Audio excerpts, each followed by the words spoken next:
পূর্বাভাস মতোই রাজ্য জুড়ে ফের একবার দুদিনের জন্য পারদ পতন হয়েছে। এক রাতেই 6 ডিগ্রি সেলসিয়াস পর্যন্ত পারদ পতন হয়েছে কলকাতায়। জেলায় জেলায় 3 থেকে 6 ডিগ্রি সেলসিয়াস পর্যন্ত তাপমাত্রা নিম্নমুখী হয়েছে।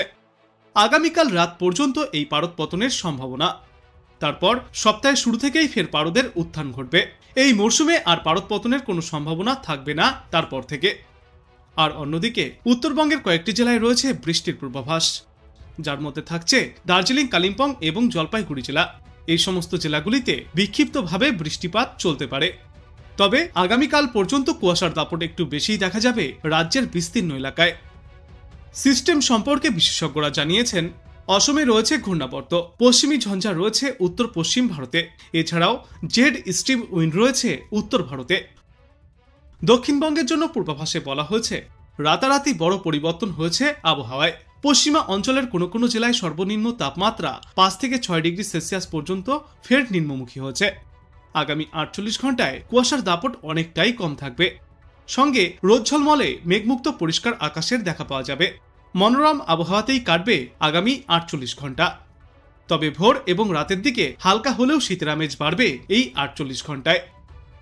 উত্তরবঙ্গের জন্য পূর্বাভাসে বলা হয়েছে, বিক্ষিপ্তভাবে হালকা বৃষ্টির সম্ভাবনা দার্জিলিং, কালিম্পং এবং জলপাইগুড়ি জেলায়।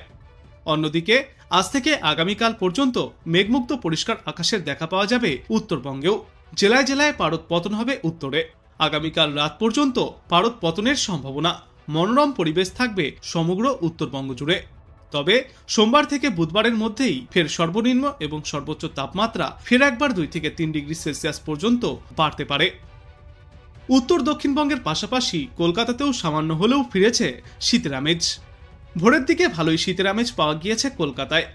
আগামীকালের মধ্যেই আরও কিছুটা পারদ পতনের সম্ভাবনা রয়েছে। তবে সপ্তাহের শুরু থেকে ফের স্থায়ীভাবে পারদের উত্থান ঘটবে। আপাতত আগামী 48 ঘন্টায় মেঘমুক্ত পরিষ্কার রোদ ঝলমলে আকাশ এবং শুষ্ক আবহাওয়াই থাকবে। কোথাও কোনো বৃষ্টির পূর্বাভাস নেই। কলকাতায় রাতে সর্বনিম্ন তাপমাত্রা 23.7 ডিগ্রি সেলসিয়াস থেকে 6 ডিগ্রি কমে 17.7 ডিগ্রি সেলসিয়াসের আশেপাশে রয়েছে। অন্যদিকে গতকাল দিনের সর্বোচ্চ তাপমাত্রা প্রায় 30 ডিগ্রি সেলসিয়াসের কাছাকাছি ছিল। আজ এবং আগামীকালও এই সর্বোচ্চ তাপমাত্রা 29 থেকে 30 ডিগ্রি সেলসিয়াসের মধ্যেই থাকবে। আর বাতাসে জলীয় বাষ্পের পরিমাণ বা আপেক্ষিক আর্দ্রতা 51 থেকে 96% থাকবে। অন্যদিকে ঘন কুয়াশার সতর্কতা থাকছে সিকিমে। বজ্র বিদ্যুৎ সহ বৃষ্টির সম্ভাবনা থাকছে অরুণাচল প্রদেশে। আগামী 24 ঘন্টায় ভারী বৃষ্টির সতর্কতা অরুণাচল প্রদেশ এবং তার পার্শ্ববর্তী বিস্তীর্ণ এলাকায়। আজ বাংলাদেশ আবহাওয়া দপ্তর সূত্রে জানা গিয়েছে, উপমহাদেশীয় উচ্চচাপ বলয়ের বর্ধিতাংশ বিহার ও তৎসংলগ্ন এলাকায় অবস্থান করছে। মৌসুমের স্বাভাবিক লঘুচাপ দক্ষিণ বঙ্গোপসাগরে অবস্থান করছে। আজকের পূর্বাভাসে বলা হয়েছে, অস্থায়ীভাবে আংশিক মেঘলাকা সহ সারা দেশের আবহাওয়া শুষ্ক থাকবে। তবে বরিশাল, চট্টগ্রাম ও সিলেট বিভাগের 2-1 জায়গায় হালকা গুঁড়ি গুঁড়ি বৃষ্টিপাতের সম্ভাবনাও রয়েছে। অন্যদিকে শেষ রাত থেকে সকাল পর্যন্ত সারা দেশে মাঝারি থেকে ঘন কুয়াশা পড়তে পারে। সমগ্র বাংলাদেশ জুড়ে রাতের তাপমাত্রা 1 থেকে 2 ডিগ্রি সেলসিয়াস পর্যন্ত কমতে পারে এবং দিনের তাপমাত্রা প্রায় অপরিবর্তিতই থাকবে। এরপর আগামীকাল অস্থায়ীভাবে আংশিক মেঘলাকা সহ সারা দেশের আবহাওয়া শুষ্কই থাকবে এবং চট্টগ্রাম ও সিলেট বিভাগের 2-1 জায়গায় সামান্য বৃষ্টিপাত হতে পারে। শেষ রাত থেকে সকাল পর্যন্ত সারা দেশে মাঝারি থেকে ঘন কুয়াশা দেখা যাবে। সারা দেশে দিন এবং রাতের তাপমাত্রা 1 থেকে 2 ডিগ্রি সেলসিয়াস পর্যন্ত কম থাকবে। এরপর আগামী পরশুদিন অস্থায়ীভাবে আংশিক মেঘলাকা সহ সারা দেশের আবহাওয়া প্রধানত শুষ্কই থাকবে। কোথাও কোনো আর বৃষ্টির সম্ভাবনা থাকছে না। শেষ রাত থেকে ভোর পর্যন্ত সারা দেশের দক্ষিণা অঞ্চলে মাঝারি থেকে ঘন কুয়াশা এবং দেশের অন্যত্র হালকা থেকে মাঝারি ধরনের কুয়াশা পড়তে পারে।